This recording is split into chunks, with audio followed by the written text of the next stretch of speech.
Here we go. Oh boy, buckle up, folks. Nick Bob Podcast brought to you by Pella Windows and Doors. Pella of Omaha and Lincoln wants every homeowner to have the best quality windows and doors. They're willing to bet $100 on it. Call the Omaha or Lincoln showroom. Go to PellaOmaha.com to find out how you can get $100 and new windows and doors starting at $122 a month. And we're brought to you by the Brickway Cut Spike Lucky Bucket Family Brewery Distillery. We pop bottles. We do our thing over here. You know what I'm saying? Shouts out to them. They're located in, that was not in the copy I added that. They're located in Omaha, La Vista area, 4 blocks south, 120th and Giles. We love them, man. They're fantastic. And we're brought to you by Peerless Energy Systems. For any and all air compressor needs, go to peerlessenergy.com. That's Bo Ruud. I'm Nicholas Allen Bahe. It's a little after 12 o'clock on Tuesday, November 12th, okay? We have a lot to discuss. This is going to be all about kind of the Dana Holgorsen stuff here, yes. Okay? I want to start with this. So I wasn't sure, you were a little under the weather yesterday. I wasn't sure if I was in a little solo pod.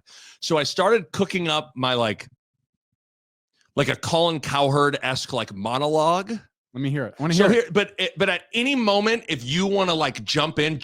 No, okay? Hit me with it. So it's kind of a monologue, but I the last 3 to 4 weeks have been crazy for Nebraska football fans. From the Indiana blowout to the almost upset of Ohio State, the bad loss to UCLA, obviously the low point of the Matt Rhule era, and now this Dana Holgorsen thing. Like the entire climate around Rhule and the program and the fans, it's changed. It's shifted here. And this is the first moment of two things that are big, okay? And unfortunately, we've all gotten pretty like used to some of these things. But the first moment of two things that are big. Number one, the fans questioning Matt Rhule and the direction of the program, okay? That's number one. Number two, and this is a big one, Matt Rhule's somewhat admission, both verbally and by action, that what they are currently doing isn't working. Those are two pretty big things when you're talking about a new coach in year two. The first one with the fans questioning Rhule, typically, once that snowball of questioning the head coach and negativity from the fans, once that snowball starts to roll, typically it's pretty hard to stop, okay? And with the Rhule admission that, hey, what we're doing right now isn't working, there's a lot to unpack with that, but it's always a big moment because it somewhat changes the lens at which a lot of fans maybe view somebody. Like we all tend to build up these coaches when they arrive, from Bo to Riley to Frost to whoever. We build them up like they're superheroes riding in on their white horse to save us. And it's like we're all sitting there, we're damsels in distress, and we're like, oh God, thank God they're here to save us. This person knows exactly what to do to save Nebraska football, right? And that's how it was with Rhule. When he arrived, he confident, he talked a big game, the things he preached, everyone was like, yes. And he was the program builder or rebuilder. The whole time it's like, give this dude 2 years, and 2 years, this dude, like, they're going to start winning and winning big. And Rhule kind of said as much. Like, remember, he said year one was the last year of Frost, and that his year one was more like a year two in a rebuild. He was saying all this stuff, that they were like, the timeline of this thing was like ahead of schedule. And then don't forget, Matt Rhule went on with Joel Klatt in the offseason and talked this team up. He was super bullish on this team and thought that this group had a chance to not just win, but like win pretty big. So to kind of feel all of this, see all of that, hear all of that, and then watch the last 3 to 4 weeks, it's obviously a little unsettling for people, and it's a little deja vu. But at least Rhule is recognizing the issue and making changes. Frank Solich didn't do that maybe soon enough, and it cost him. Bill Callahan didn't do that with Kevin Cosgrove, and it cost him. So at least Rhule is seeing it and addressing it in the grand scheme of things relatively early in the process of him being here. That was when my monologue ended. You closed it. The last point, though, totally resonates with me. What stands out is not that a coach hasn't made a change before. Yeah. It seems like Rhule is doing this pretty quickly. Probably even before, I would say, the average fan would have expected him to do something. I think most people assume things aren't going well on offense. You got 3 games left. You ride it out to the end of the year, and you make your change. Someone's head's got to roll, right? That's kind of what we started saying. Yeah. It felt like it was getting there. Yep. Whatever that negative group psychology that starts rolling, like you're talking about the snowball of it, that thing's rolling. It is rolling right now. It's starting to happen. I think we got to say, like, after it's set in for a day or two now, right, with Holgorsen, right, it feels like this might be the right move and the right time, because it does feel like if there is a real problem, which it seems like there is, he at least is doing it in a timely fashion. He's going ahead of it. He's trying to get in front of it and say, give this team a chance to win these games. Because that's essentially what he's saying is, this is a better chance for him to win the game with this guy than what we had. Literally, yes. He said it too. I mean, he's saying it. It's hard to say that about your friend and a current colleague. That's hard to say. And it's a little bit cutthroat. He's saying it. He even mentioned, I think, in the paper today about, the players are a little bit on notice. Like, players got to play. Right. I mean, this is kind of, Matt Rhule, we always talk about how much we love his message. I actually love his message this week too. I actually love it. Yeah. I just find it, like it's a little bit compelling to me. I go, God, that seems like you're doing the right thing. I don't know if it's going to work, but I feel like it is what is needed now. It feels like the thing that's needed. I think everyone is, it's weird. everybody's in agreement of this move. It's just the timing of this move has everybody a little flustered. Because it's like you pointed out, it basically declares things not as good as we were hoping them to be. Yes. Or as what we thought they were going to be even, 3 months ago. So it states that fact clearly. Yes. Like we are not where we needed to be or where we thought we were going to be, but we're going to change something. Right. And I think a lot of times coaches will just double down on what they're doing. Just give it more time. Matt Rhule read the room correctly. We just did that first. We gave time, double down, triple down. And I think in this moment, he's probably better off making this move early rather than later. And giving, what, if this is the correct move, that more time to flourish and settle in. I think you nailed it. I literally wrote down, and I think this is it. It probably was. He asked himself this question of, we need to win one more game. Yes. What gives us the best chance to do that? Continuous with Sat as the OC and play caller, or doing something completely out of left field here and bringing in Dana Holgorsen and making him the play caller? Like, so clearly he felt it was the latter, but I also think it speaks to the urgency of the situation. Rhule said it as much. He said, this program needs to make a bowl game. Yes. Like, I'm just, if Nebraska loses out, ends the season 5-7, loses 6 straight to end the year, misses a bowl game for now the 8th straight season, guys, this is a code red, because I'd worry about a lot of the top talent potentially leaving. And then I'd also worry about how attractive of a situation are you then to the top talent that's out there in the transfer portal. Like, I then would worry about fan apathy and buy-in being a real thing. I just don't even know. Like, think back to, like, okay, you go 5-7 in year 1. Easy to sell year 2. Easy. Hey, listen, our defense was legit. Okay. And listen, my bad. We missed on Sims. That's my bad. Okay. We made it work the best we could with Harburg. All of our skill guys got hurt. And guys, listen, man, it was year 1. Okay. Yeah. Check this out. We got all the defense coming back. Tony White's coming back. We got this cat, Dylan Raiola, coming in. Okay. Number 1 quarterback in the country. Perhaps you've heard of him, a legacy of a Husker legend. Let's roll. Right. Everybody was like, it was an easy sell. You lose out. What's the sell? Losing 6 straight games is the opposite of progress. Yes. You can lose your first 5 and win out, or, order matters. Right? Like, you can go 6-6, or you can go 5-7, but if you win your last 5 games, it at least feels like we found something. Right now, we're struggling to find anything, right? Yes. Both sides of the ball are kind of trying to find their identity. I mean, the defense has been more consistent. I mean, the offense, like, they don't have an identity. Their identity might be like, we don't score many points. Right? Can we put it before? Because sometimes you don't have too many opportunities as this ship called Husker football just keeps rolling. Can we put a bow on the Satterfield thing real quick? Just like, Rhule was asked by, I think, Sam McCune in his press conference yesterday, hey, what went wrong? And while Rhule first was like, I'm not trying to get too deep into that. Yeah. He did say they tried to do too many things. And he also said that he felt like they tried too hard to get everyone involved. And that is kind of isn't that kind of exactly what it felt like just watching it from the outside looking in? Because I don't, when you do stuff. What do we do? Everything. Everything. Seriously. Like, what do we do well? Nothing. 21 games of Marcus Satterfield as the offensive coordinator. I couldn't even begin to conjure up what they were trying to do. It was everything, it felt like.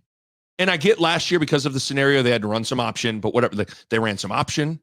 They were running like quarterback power, zone read, run stuff to run the QB. Yeah. Their quarterback led them in rushing a year ago.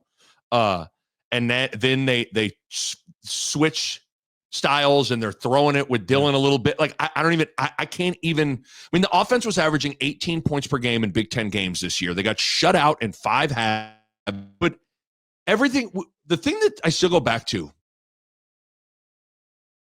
you let Casey Thompson go. When Casey Thompson seems to fit what this, like, Casey Thompson seems like a good starting place for then going and getting Danny Kaelin and Dylan Raiola. But instead you go Sims. That's a judgment evaluation thing that I don't know. I don't know. I can only go back to, I remember what we said. We didn't like it. We liked what Casey, we trusted Casey. I liked Casey Thompson. We always are like, we're more of a bird in the hand guy. Yes. And Casey Thompson was the bird in the hand, right? Yes. And Jeff Sims was two in the bush. Yeah. And they went Jeff Sims, and it cost him a few games.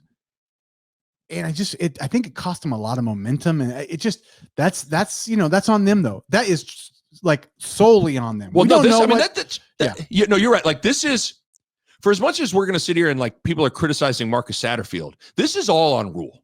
Okay. Rhule effed up with Sims, whiffed on him. But Sat's his guy too. And Sat's his guy. So he screwed up on, because listen, Marcus Satterfield was met with major mixed reviews when he arrived here. Yeah. So he messed up on Sat, that's on Rhule. They messed up on Sims, that's on Rhule. So for as much as you want to heap all of the blame on Marcus Satterfield, like, he's the head coach and the buck stops with him. So as we sit here and say, I can't even describe what this offense was trying to do, like, that's on him. In that Rhule, so this is the other part that's on the head coach. Like, there is like, let your guy do his job to a degree. But when it's not going well after a year and a half, like you have to assume at some point in that, like, and maybe this is why he's out, is that he tried this. Yeah, maybe he tried to at some point. We don't know that. So, if you're not behind the scenes, you don't know exactly what happened. But Matt Rhule's responsibility is, like, he's as responsible as Marcus Satterfield. It's his team and it's his offense, and he puts Sat in charge. He hires and puts Sat in charge. He knows what Sat is. Yes. So, like, to me, that's he's got to take responsibility. And I actually see this move here as him taking responsibility. I agree. So that's why I like the move. Is the move feels like he's getting ahead of it. He's giving this team the best chance to win the next 3 games, because you know what? It is a bit of a stretch. Some new guy calling plays, but this is a guy that he's scored a lot of points as a coordinator, as a coach in his life, as his team score points. And so I don't know. I'm curious to ask you about this. Like, he was hired as a new set of eyes, an advisor coming in. And 2 days into that, he's calling plays. So I'm just going through I like to read between the lines. What happened those 2 days where, like, they were listening to him talk about things and they kind of went, that to me, it seems to be, is there something along those lines that happened? Or is it just like, hey, this isn't working with sharing duties? I wish I could share, but this is where, like, my next question was, what happened over the last week? It's bad how much we have the same brain, but I am fascinated with, I think my guess is, so, and I don't know if this was Rhule's plan all along, was like, we're bringing in Dana Holgorsen. My plan is to then in a week, I'll announce that he's the OC. Maybe it was, I don't know. But I just wonder if they brought him in and just halfway bringing in Holgorsen wasn't going to work. Like, you know what I mean? Like, well, he's too big of a name and, too, right? And he's too, like, it's kind of, is he going to sit there and like sit next to him and boo. So go trips right. No, trips right. And then go sit. No. Like, is he literally going to tell him what to, like, if you're just calling plays it's too much of a command, right? Yeah. It's commanding. It's too much. This is my personal strategy that it doesn't work to advise somebody. Like there's a chain of command, right? Mm-hmm. And the OC who's calling the plays, right? Like you can't have somebody below him telling him what to do or side advising him because it's too much of a in the moment, and things are moving fast too. So you don't have time to huddle. Like you don't have as a play caller time to completely huddle up with so I think it's more to do it correctly. Yes. If he's actually anything more than a set of eyes that's kind of telling Rhule things he sees and it's on to next year, that's the only thing an advisor is good for. Like it's not much. It's a little bit, right? Right. Because that's what I felt like when they were bringing him in before. So when they said they were bringing him in, but they weren't making a change, I kind of was like shrugging with this. Like, well, that's nothing to me. That's nothing. An advisor's nothing to me. But this is something. The duties within 2 days means there must have been we're going to try to figure out how to do this with both, or it just became like obvious it can only be you. Yeah. And that's what my guess is. Whether it took a day, 2 days, or they knew it when they started, it just became crystal clear that the only way this made sense was to completely hand it over to him. It didn't make, to me, there was no sense in sort of a co-coordinator from somebody that just arrived because you're going with the old system. I don't know. I know. So let's get into that because like, how does this look? Like, what are realistic expectations with this move? I mean, there's so many questions. I wonder about terminology. I wonder, like, how comfortable is he with the playbook? Like, or how realistic is it to have Dana Holgorsen install? You tell me, you played at a high level. Like, how realistic is it for Dana Holgorsen? He can't install his entire offense, but maybe like a few concepts or plays, like, or is this basically he's taking the SAT playbook and then he's just figuring out how to make it work? What do you think? I just have to think. I mean, you can install a lot. If you have a full bye week and you're prepared, you could install a portion of a new offense. But on like a couple days notice, I got to think you're going with the old terminology and it's going to be more on Holgorsen to adjust. Sort of like, I know I'm more of an English speaker today, but I'm reading Spanish. I'm doing like you're getting out the Spanish book. Hola, ¿cómo está? Me gusta mucho. Play action, Fidomi. ¿Cómo se dice? Bomb route to Nair. I don't know why. Swingo to Ramir. Es a third and un poco. Un poco. Give me ISO Dowdell. 18, 49, verde. Ay. Second and in the air, third in the ace again. No, I don't, but I do think it's probably on Holgorsen. He's got swing over. It's just not easy to. It is a bit of it, but it's a new language. It's a new language. He's having to like. Yeah, I just. What does that look like? It will be easier for a coach. They understand like they'll see the plays and the concepts. It's an easier transition for a coach that's seen a ton of football. So he's seen a few different systems. He'll be able to do it, but yeah, it would be really like, we'll see what they say after the week, but there's like a small outside chance they say, no, we ran his system with his terminology and he put it in quick. There is a small chance of that. I would not think so, but I wouldn't put it past. Like, there's people that have done crazier things. I'm just wondering if there's some sort of, and I don't even know what sometimes I say stuff and it's like, what do you really mean? Like, is there some sort of like package of play concept that like, a progression, like you do this, you boot off it. And then there's you know what I'm saying? Like, I wouldn't be surprised if like he maybe can put in one or two of those things. You can install new plays every week. Right. But it is the terminology part of it though. They're used to a certain terminology. And like, I'm just thinking back to, when Callahan came, like he put in the real West Coast offense, the real terminology. Yeah. It took a lot of time, but like, they learned a full NFL West Coast playbook. But the nice part is when you put in the time, then you just like, the names, the concepts, then you can make any play in the world off of it. I think it's hard when you do the new names to new concepts. That is just, it's more to process. Right. So then it's like, not that they can't, it's just more, it's more to think about. I wonder how well he knows the personnel. I mean, it's not that hard. I mean, it's like this guy's Fedoni, this guy's Nair, this guy's Banks, this guy's Barney. Like, don't even know anybody else. And they're all like, you'd be like Banks, Nair, similar.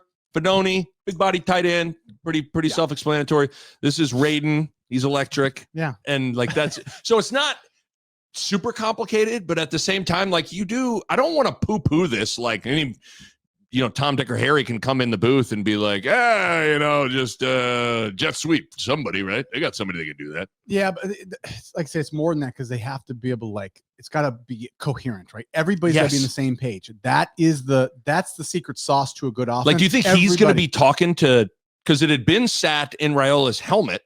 Is it going to be Holgorsen now? I think so. I would assume so too. Yeah. I think it's going to be like ordering a driver, like, you got one of those plays that's like it's a bootleg, but it's not. One of those plays. It's not really a boot. It's a bootleg, but it's not. What's it called? Sir, we have a burger. Like, you know what I'm saying. Like, I don't know if it's gonna be one of those like when you or try and describe your meal through a drive-through. You got something that's like a chicken but without the sauce. One of those things. There's like 10 people in line. Hong Kong. Delay a game. Holgorsen. But okay, I do wonder though, for as much as we can get lost in the sauce, like I'm sure Satterfield's plays, like if you got a dry erase board, like everybody, it's not like Marcus Satterfield's like, I don't know.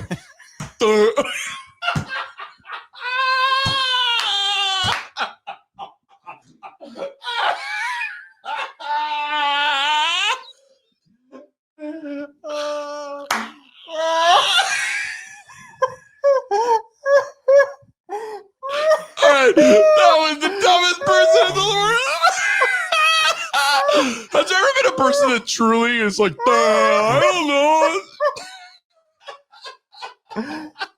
Nick. Okay, I'm sorry. Call me, man. No, okay, so my point, his plays were like, I'm sure worked on some level. Yeah. So I guess what I'm saying is sometimes I think it's not as much about the plays as it is like the play call and setting it up and knowing when to run it. So I wonder, because the one thing that is remarkable about this entire season,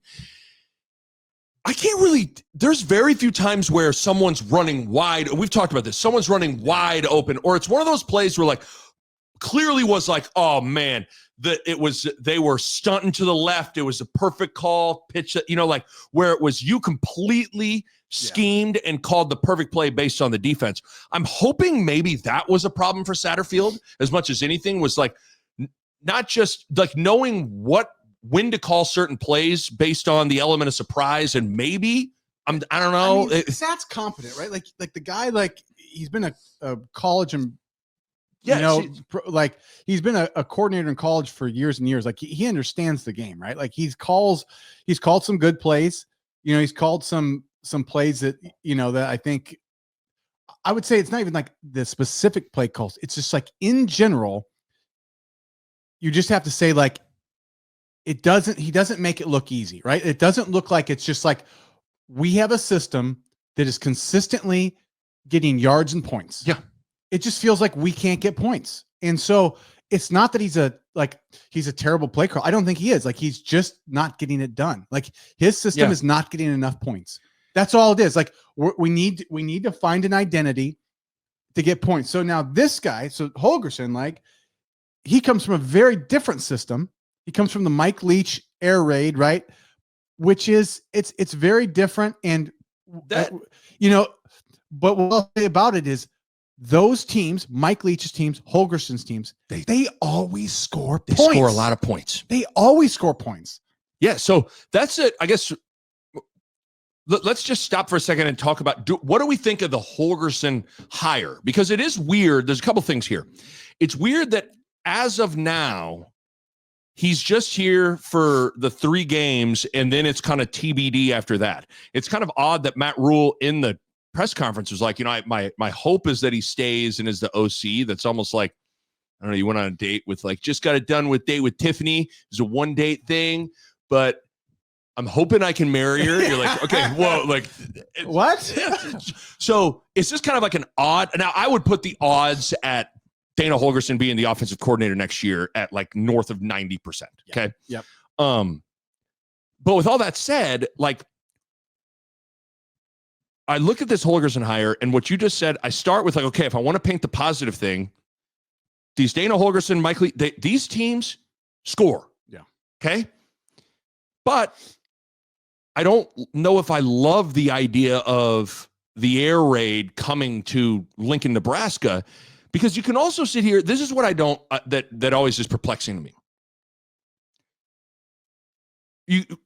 I've seen some people are being like, well, just because you're bringing in Holgorsen doesn't necessarily mean you're going to bring in the air raid. Well, then why are you bringing in Holgorsen? Because if you don't want the air raid, don't hire an air raid guy. Well, it doesn't mean you can't still run it, right?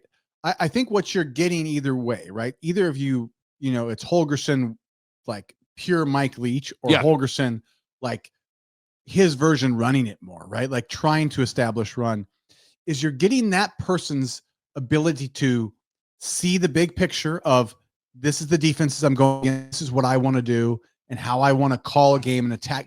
That part of it, it doesn't matter as much if you're running or throwing it. I don't think so. Okay. In my own mind, I'm just you're right. getting that person's mind and that person's instincts, right?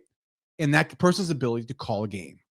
So that doesn't mean you have to be, I'm the throwing guy and I have to throw it 60 times or I can't even function. I don't know that about Holgorsen. I don't know if he's a guy that can, skew to run. It sounds like his running numbers were better. John Bishop tweeted out his rushing numbers were better than you would have thought. And that's why I'm okay, it's too early. We don't know much about him in that sense. What I like is this. It sounds like this guy is bright. He's an offensive mind. They say this guy is, Matt Rhule, I think, said brilliant. Yeah. Right. He did it at the high level. He did it at West Virginia, at Houston. And Houston, right? Right. And he's been a head coach. Mm-hmm, I like that. So to me, though, what I like most about all that is that Matt Rhule is saying these next 3 games matter so much that I don't care. I want this guy to win these games. And I don't know that I felt that from coaches enough in the last decade that screw it all. We've got to win 1 game. Right. It's always been kind of well, down the road, it will all work itself out. Right. And we never win the game. Yeah, it's weird. And it's weird. The urgency from the coaching staff always felt like it came when it was too late. It came after the offseason. In the offseason, the offseason fixed everything, where I think it is a little bit more of an NFL mindset where every game matters. Yes. And that's how it's becoming. The rebuild can't take 4 years now, unfortunately. That's just not the world. We keep talking about Indiana. Yeah. Indiana put everybody on notice that this no, don't listen to the crap that it has to take forever. It doesn't have to. Now the counter to that be well, how good is Indiana going to be next year and beyond? And it's kind of well, okay, you can you can pat yourself on the back sitting at home, not going to a bowl game for 8 fucking years and feel real good about that. So I also don't know what cool point, man. While you sit there and continue to not go to a bowl game. I am naturally more wired to be keep doing the things that's going to be good for the long term. That's how I'm wired. That is more how I've always thought. But there is some point where you have to mix in, we have to win every game that's in front of us. Now matters as much as down the road. Agree. And so we haven't focused on that, where we've maybe been too patient with this area isn't good enough. whether you call it special teams or offense or defense, right? So we now are saying our offense and our special teams, It's not good. It's not good enough Right now, today. So we're going to go bring that guy, and he's going to get a shot at it because this wasn't good enough. And there's no more, but you're my friend, or we've worked together a long time. And so I owe you this. There's not as much of that. And I feel like that is right to me in this moment. We need to sell out to win these games, which means if we got to air raid for 3 games, Nick, and go against our identity, so what? We got to air raid. Well, agree. Like like we said a second ago, it speaks to the urgency, and Matt Rhule said as much as like listen, guys, they got to find one more win. They have to get it. Okay. The one thing that could be nice with this stuff is you better believe, I'm sure USC's defensive staff is like, like what now? Now, because I mean, you're preparing for Nebraska this week. I mean, you probably now www.westvirginiafilm.com. Like you're going. You don't know. Because you'd have to prepare for something else to a certain extent. So maybe the just Holgorsen presence there gives you an advantage on some level of the unpredictability of it all. I do. I worry about. I hope this isn't, because I know I think Mitch Sherman has talked about this, and I've heard this sort of narrative out there, a thought out there of like being it's along the lines of the urgency of the situation of trying to make sure that you retain some of your young talent. Yeah. Whether it's a Barney, Dylan Raiola, you could throw even an older guy, Fedoni, Carter Nelson, all those guys. Like, as if you lose out, all bets are off on maybe a lot of those guys going, I'm going to go take a big NIL check and go somewhere else. I hope this is still like, I worry with this Holgorsen thing that this isn't the best first impression scenario or situation to show the young guys that maybe have looming decisions. Do you know what I mean? Like, you're saying for Holgorsen. So like, hey man, you want to get a little appetizer of what it'll be like if you stay here with Holgorsen? Like, this is probably a pretty shaky version of what that is going to be. I think a player can feel it, but you know what I'm saying? So my argument would be it is bad. It's bad for the coach. It's hard for the coach. It's going to be hard for him to be good. Most coaches wouldn't want to take that on if they're trying to get some other job. I actually think it shows me that Holgorsen is a confident guy.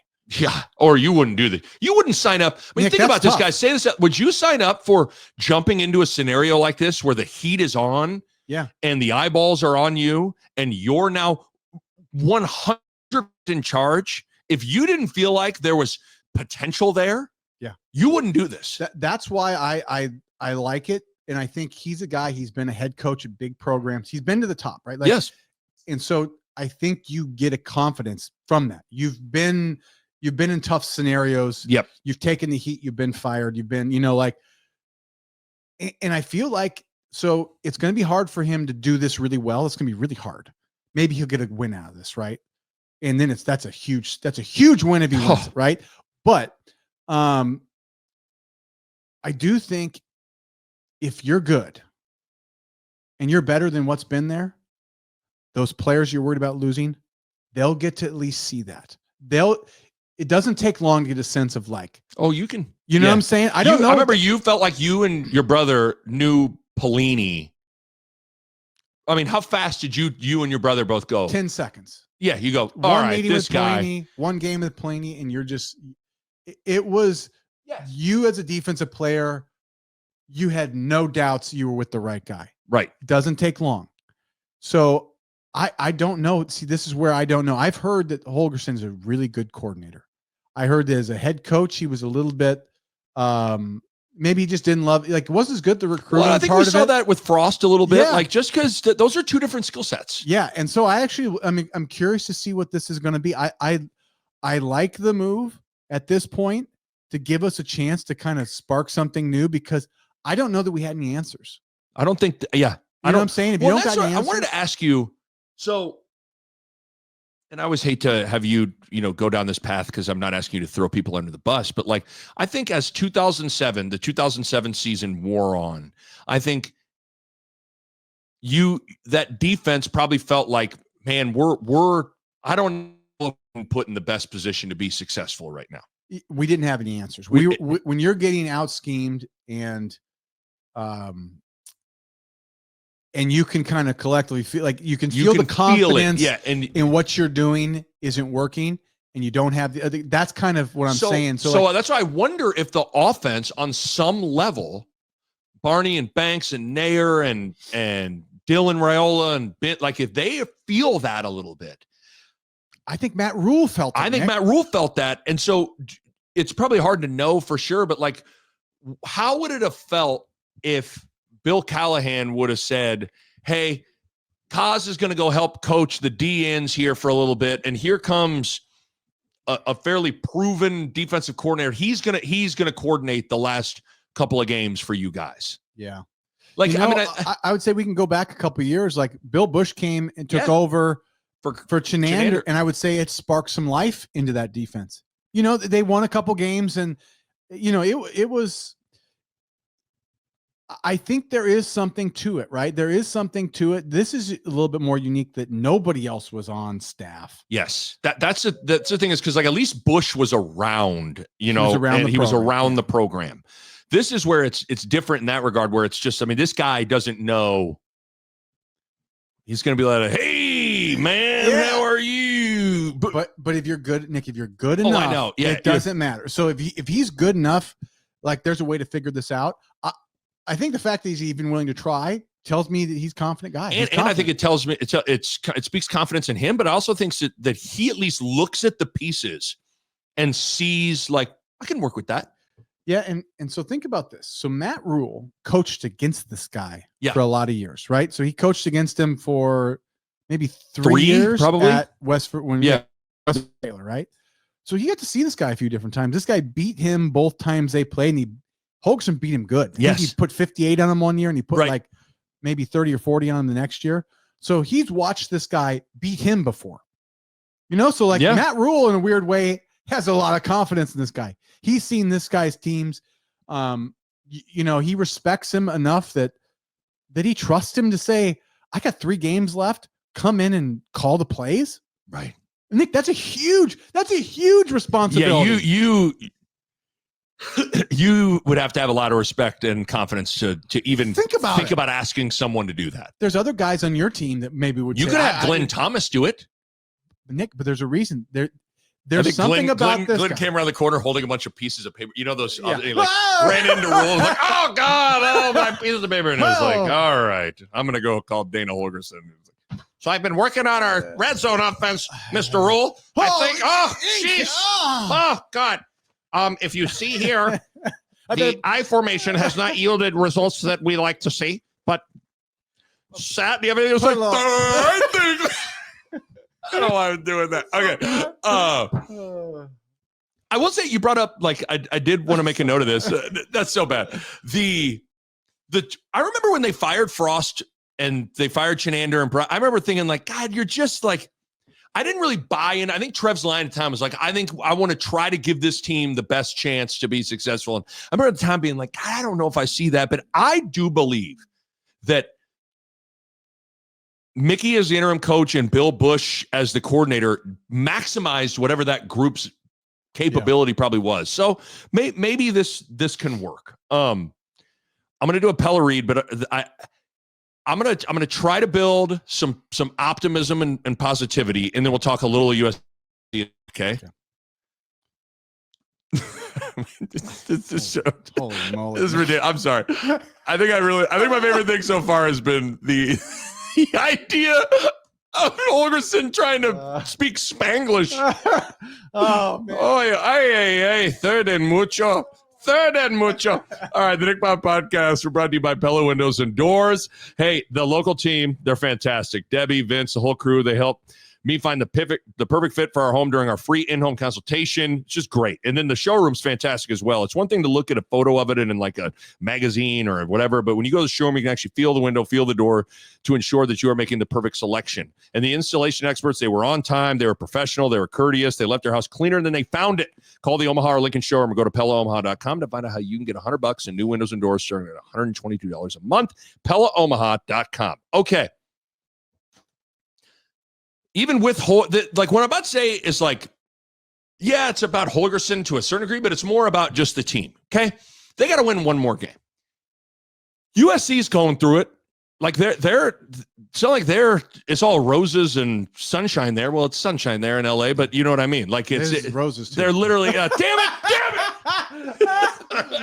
Bad analogy. But Wisconsin just got their doors blown off by Iowa. Iowa just lost to UCLA. USC is got a losing record, and so things aren't going great for the final three teams. We tend to do this like everyone is just like all these other teams are doing great and feeling confident when that's not always the case. But if you're trying to build some positive optimism for winning the last three games, let's stop like Nebraska's losses. Okay. You lost to a pretty good Illinois team who's been ranked a fair amount for the last month. Okay. Then you lost to an undefeated top 10 Indiana team on the road. You lost to a top 5 on the road. And then you lose to, I guess, what you could describe now as a somewhat surging UCLA team. They just beat Iowa at Iowa. Listen, I don't care what the scenario is. Like, I got a lot of respect for going to Iowa City and beating them. So it's not like they're losing to Frosted Flakes University and Roast Beef State here. Yeah. And then they've clearly shown flashes that it is in them. Colorado is ranked inside the top 20 right now. They are rolling. They're 7-2. They're probably in control of their own destiny to make the college football playoff. And guess what? Nebraska destroyed them. Okay? Ohio State's ranked number 2 in the country. Their only loss is a close one at Oregon, who's the number 1 ranked team in the country. They just went on the road and beat Penn State. Obviously, the Buckeyes feel like they're in the driver's seat to make the playoff. And Nebraska should have beat them and completely dominated them, in particular in the second half. So, like, I say all that to say, like, it's in them. It's not like we're looking at a scenario where it's like, man, this team just has. Now, they haven't played very good football over the last month, but I think it's in them, right? I don't know if it is. I do this too much. I don't know that they have the instinct to win. Right. It's like an instinct thing to me. Like, I think they're physically fine. Like, they physically can hang on a field with Ohio State. But I have yet to see this team, other than Colorado. I think that's the only game in years I feel like they just had an instinct to win. Yeah. And I'm just waiting for this, for whatever that is. I don't know if you can teach it or coach it or will it into existence, but I'm waiting to see it. I haven't seen it yet. There's a mental fragility to this team still and we've been talking about this forever, but I just, for whatever reason, if things don't get off to a good start in a game, it typically doesn't go well. So yeah, I bring it up as just like examples of like, they have played well against clearly like quality teams, but at the same time, I'm with you. Like, I don't even want to answer the question. Like, do we think it's more likely that they win of all the scenarios? Like, they win one game, they lose out, they win out. Like, would you say the most likely scenario is they lose out? So the way I would best answer this would be if somebody said, you need to go into your own wallet. Yeah. You got to pull out $1,000 and you got to bet that $1,000 on what you think is actually going to happen. Not what you hope or what want I or usually wish. say is what I wish happens, and I hope, and I trick myself. Now, if I had to pull out $1,000 or $10,000 and bet what's going to happen, what are the odds go to, right? I would say you're probably looking at, maybe the leader in the clubhouse at Ofer? Is probably Ofer, then 1, then 2, then 3, right? I agree. That's probably the odds if you had to bet your $10,000 on your hard-earned money That's how you know. I would put it. I would do probably 1 or 0. I don't know. It's pretty close. Two seems like, Two I don't know seems a where lot. you're Three betting seems, with your but heart. I would probably say, I mean, if it's my own money, I'd actually probably bet one win over 0, barely, but not 2 or 3. If it's my own money, that's the part. I mean, that's the test. Is if you got to bet on it, it's different than what do you think? Yeah, of course. What do you or think? what do you hope? Of course, everyone put your hopes. money down, right? Because then you go, oh God, I need that money. You know, I know. Then it gets more real as soon as you bet on what you think's going to happen. It gets more real. See, I wish I could know 2 things before I could place a bet. I'd love to see the first quarter of the USC game, or even give me the first 2 possessions of offense, 2 possessions of defense, and then I feel like I could have a sense. And then the other thing is Dylan Raiola's status. Now Rhule is being a little coy with it and a little close to the vest with how he was answering that question. I'm not. I know he didn't finish the game, but because he went to the post-game press conference and there was no I think it's just a pain thing, right? Are you assuming he's going to play? Yes. If they're expecting him to practice Tuesday, he'll play. Yeah. He can't not play. I'd be So I guess I was surprised at some people being like, I don't know. You think he'll have Harburg ready? And what is? I'm like, whoa. This is USC, a chance to go to a bowl. This isn't we're gonna go play Purdue and we got it's like. I think that there's a scenario where he's careful. I think this is one where it's a down USC team, but it's still USC. I think it's a chance. I mean, Dylan, I think he'll see this as a chance to go do something. Right. I do wonder, not to get all, sometimes we maybe go too far with this stuff, but is it crazy to ask the question of, on some level, does a move like this get run by Dylan or Dominic? You hope not, but I don't know. I think it's probably there's a discussion. It's not without asking permission. Right. Yeah, that's good to put it. I don't think it's one of those things you call and say, I'll do it, but only if you want me with it. No. But I think you had to include him maybe in the decision-making process more than anybody else. I think it's fair, and it's like I said, he's part of the future.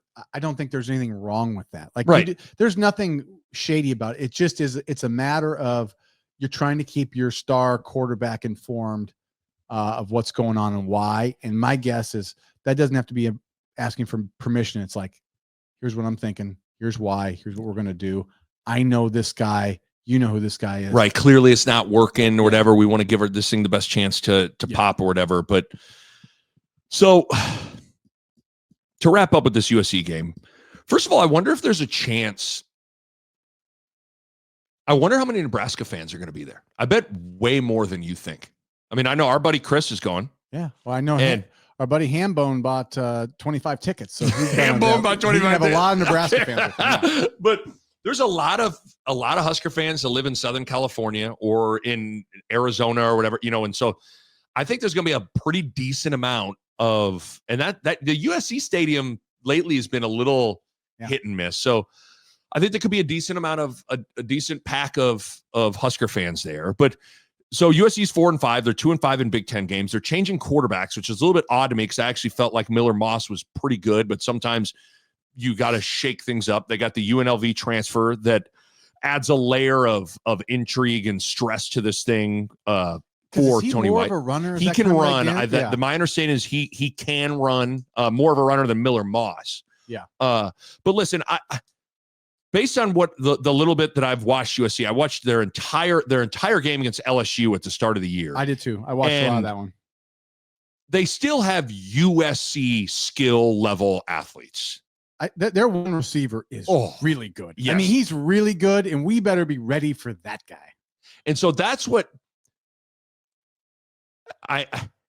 I think USC likely wins this game. I think the most winnable game, obviously, was I'm circling that. The Wisconsin game is the one, like, I think you got a down Wisconsin team coming to town. I feel like you can get that one. This one feels like, I just think the skill talent of USC combined with the offensive mind of Lincoln Riley, who is, we talk about Dana Holgorsen and the track record of those guys. Like, Lincoln Riley's got a track record of, like, they move the ball and they put up points. Yeah. Well, and you know what, Nick? This might be so. There's two sides. Matt Rhule knows him well. That's a plus for Matt Rhule. Riley has beat Matt Rhule every time. Plus, so I think it's like that's almost a wash. Is that like they kind of know each other? But I mean, you almost have to give the advantage to Riley because he has beaten Matt Rhule. Yeah. So I mean, not that it's totally the same, but it is a different game when the coaches know each other and their system's pretty good. For sure. So I'm leaning USC like 28-20 probably. I mean, it's hard to bet on Nebraska right now, given the state of them, of how they are mentally, what we've seen from them over the course of the last, in that Indiana game and UCLA game, the unknown of Holgorsen, and maybe that takes a half to get at least like comfortable and rolling, and by then you might be down 17-3 or something like that. Well, and the unknown for them is, new quarterback. I thought that Miller, like the games I watched, he was good. So that's what's hard. He was good in the times I watched him against. I watched the LSU game. I watched them, I think, versus Oregon, and they lost that game, but he was like pretty good at times. So like, it's a little hard. I was surprised with that. Maybe it's just like, sometimes you feel like you have to shake things up for the sake of shaking things up. Penn State, that was the Penn State game. Yeah. But I was a little surprised by, they beat LSU. They beat Wisconsin pretty soundly. They lost a close one to Michigan. They lost a close one to Minnesota where they were up. Close one to Penn State. Maryland's probably not a very good loss for them. I mean, look at that though. They lost by 1 point, 3 points, 7 win against Wisconsin. Yeah, because that's maybe the one thing. 3-point loss to Michigan. I mean, those are tough losses. Those are kind of fall into our world of like you're playing good teams and losing by just a smidge. That's maybe the one thing about the UCLA when we were projecting that game that we maybe should have lent some more credence to, of like, hey, listen, they lost on the road to LSU, they lost to Oregon, they lost to Penn State, like, and they lost to Indiana. That's 4 tough teams, right? Like, so I mean, you're talking Indiana, LSU, Oregon, Penn State. Like, how many teams are going to play those 4 teams and have a winning record? So like, I guess I say all that to say sometimes you're better than your record indicates. Well, UCLA had, Deshaun Foster had a bad start to the year with his opening press conference, and then they played Hawaii and they barely won, and so I think the narrative was set from there. It was like, hey, this is like bad press conference guy, barely beat Hawaii, and then they lost 4 straight. Right. Yep. So they lost 5 straight, and then they squeak one out against Rutgers, and then they beat Nebraska and start rolling, and then they beat Iowa. So there you go. Anything else before we sign off? I want to make clear, the people, when I did I said it's not like Satterfield is like I wasn't saying Satterfield is like that. That's good to point out, because I wanted to make sure people are like, hey man, that's not. I'm not saying. I was saying it's not. I was trying to actually like give him credit of like he's not an idiot where his plays like don't work at all, like on a dry race. So I just wanted to. Before we sign off, I wanted to make sure. I wanted to make sure, because some people hear what they want to hear and be like, oh man, you're being mean. I said it's not like he's like okay. Just wanted to say that. All right. Like, should we go? I wanted to take you to meet Holgorsen. He's speaking Spanish. Okay, let's go. Oh no, continue.